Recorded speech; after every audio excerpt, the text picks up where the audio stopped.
We really appreciate everyone coming tonight. This is our Medical Transition 101 event, which is the first of our regional Northeast Ohio transition collaborative. And we're hoping to do this on an annual basis, so we're really happy that you're able to join us this evening. So I am Erica Croft. I am a pediatric neuropsychologist at Akron Children's Hospital. And I want to give a special thanks to our panelists, Dr. Irene Dietz from Metro Health, Dr. Eileen Herbert from the Cleveland Clinic, Dr. William Smucker from Summa Health, and Dr. Nathan Stahauer from the University Hospitals.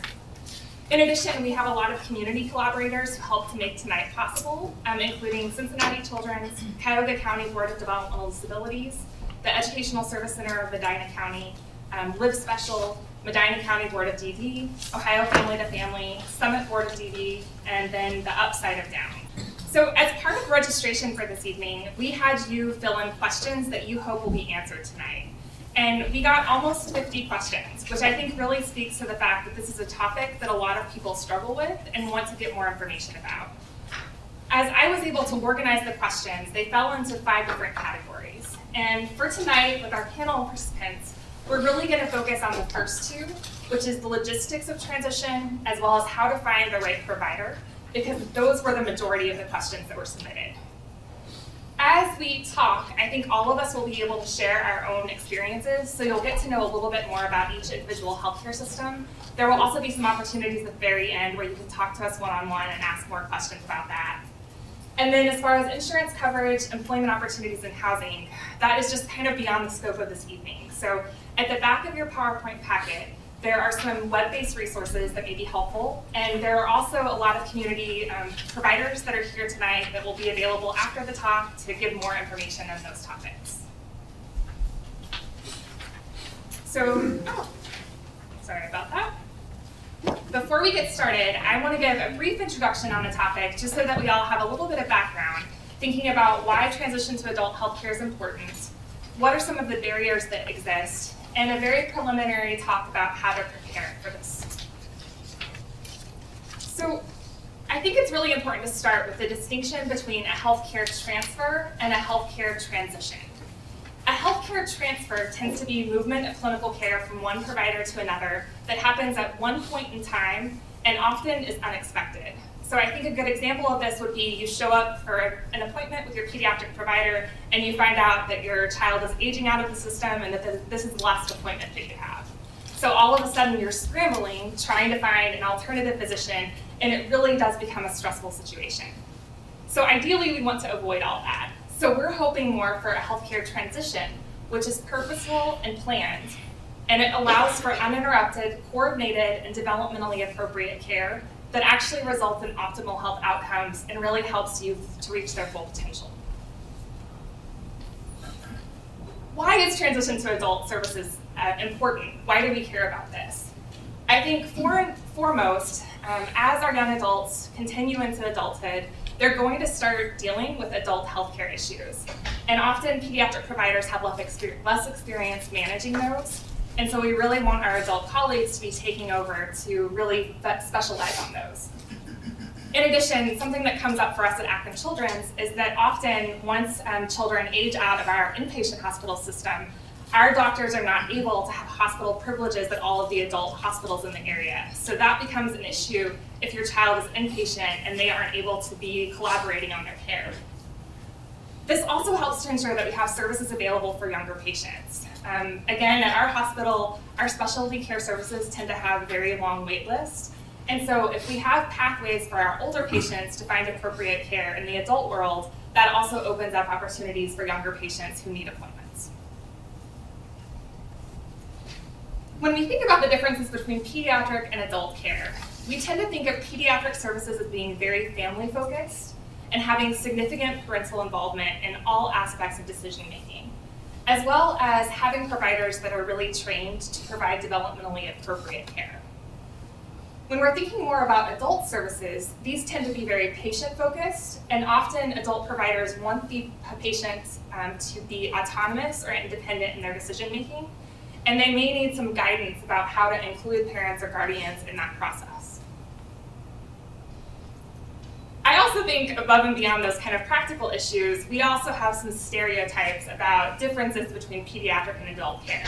So this is just a quick Google image search looking at pediatric hospitals versus adult hospitals. And I would love for folks in the audience to share kind of what are some of the descriptive words that come to mind when you think about a children's hospital or a children's doctor's office. You guys could just shout them out. Animated. Mm-hmm. Colorful. Yeah.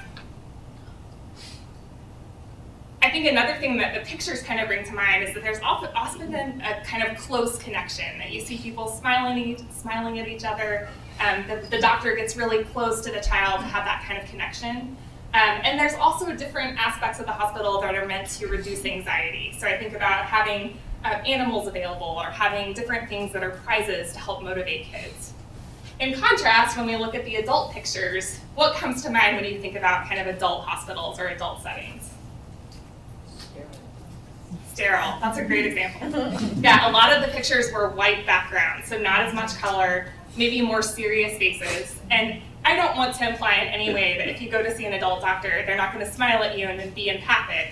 But I just think that we have this stereotype in our mind, and that makes it really difficult when we're planning that transition from this environment where we're really comfortable to one that seems a little bit daunting or scary.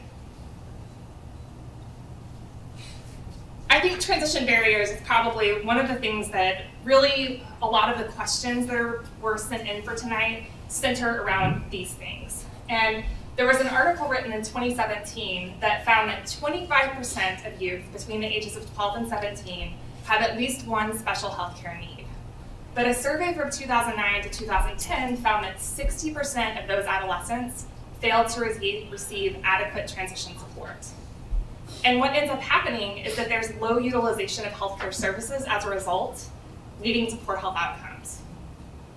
When we think about barriers, they're going to differ a little bit based on who you're asking. And so this article talked about barriers that were cited by families, by pediatric providers, and by adult providers. For families, I think one of the critical things is that relationship with the pediatric doctors. Often you've known them maybe your whole life, and it's really difficult to think about letting go of that relationship. In addition, I think the other important piece with that is that those doctors know your child extremely well. So the thought of having to start all over with someone that you have to give an entire medical history, all the ins and outs, can be really overwhelming. I also think that something that comes up for some families is that youth and young adults may not be totally interested in medical transition. So it really falls on the parents to take the ownership of this process. And they also cite that parents feel that they have a lack of information about healthcare transition and they don't know how to find adult providers.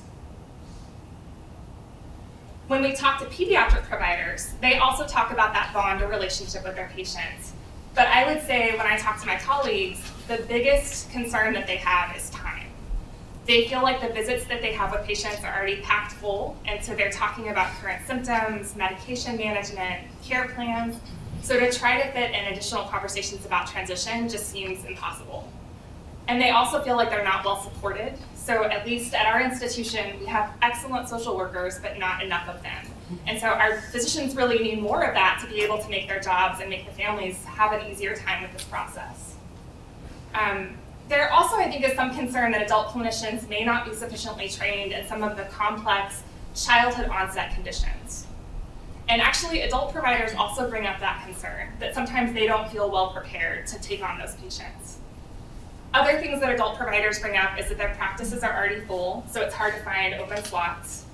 And they sometimes feel like they're not getting enough information from those pediatric doctors, that they want more clear communication to be able to take over care.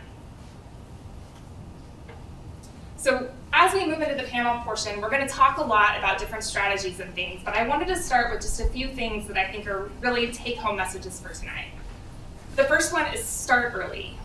The American Academy of Pediatrics recommends starting transition discussions at the age of 14, which can seem really young, but I think in the grand scheme of things, if we start small conversations at that age, by the time we're ready for that transition point to happen, there's a lot of preparation that's already been taken care of, and it doesn't feel like it has to happen right in that second. The other thing is about organization, and this comes back to thinking about getting copies of medical records And possibly most importantly, working with your current providers to create a concise and up-to-date medical summary. I think another thing that I've heard from adult providers is that sometimes they will get a stack of records, right, about a patient, and it's impossible for them to have time to go through all of those thoroughly, so it's possible that they could miss a really important detail. And so if they have something that is more concise and really highlights all of the important things, that makes that transition process a lot easier. Another thing that we'll talk a little bit about with our panelists is how to establish a medical home, which really involves finding what type of provider in the adult world is going to be the best coordinator of care. I think another thing that's really important is somehow engaging your teen or young adult in this process. And so one of the first steps with that is assessing their current knowledge. What can they tell you about their diagnoses? What do they know about the medications that they're taking? Do they know or understand anything about health insurance? And that kind of helps you know what type of education might be helpful for them to take a more active role. And I think one of the big take-home points is that it's really important to encourage teens and young adults to participate in their visits. I think it would be really overwhelming for them to go to a new adult doctor and be expected to answer questions and provide information about symptoms. But if we can help them practice that with their pediatric doctors that they know well, that can really set them up for success. And then eventually, as they get closer to transition, they may be able to call and make some of their own appointments. They may be able to call for medication refills with support. And I think this obviously depends on the developmental level of your child, and that's going to vary for each family. But these are all things to keep in mind when you're thinking about transition as a whole. So we're going to move into the panel discussion, but I think one of the things that I want you to take away from tonight is that the transition process is meant to be dynamic, and it will look different for every family. And as a result, it's really important to ask for help. There are people in the community, there are medical doctors, there are other families that will help with this process. So asking questions and not being afraid to open that conversation, I think, is really, really important.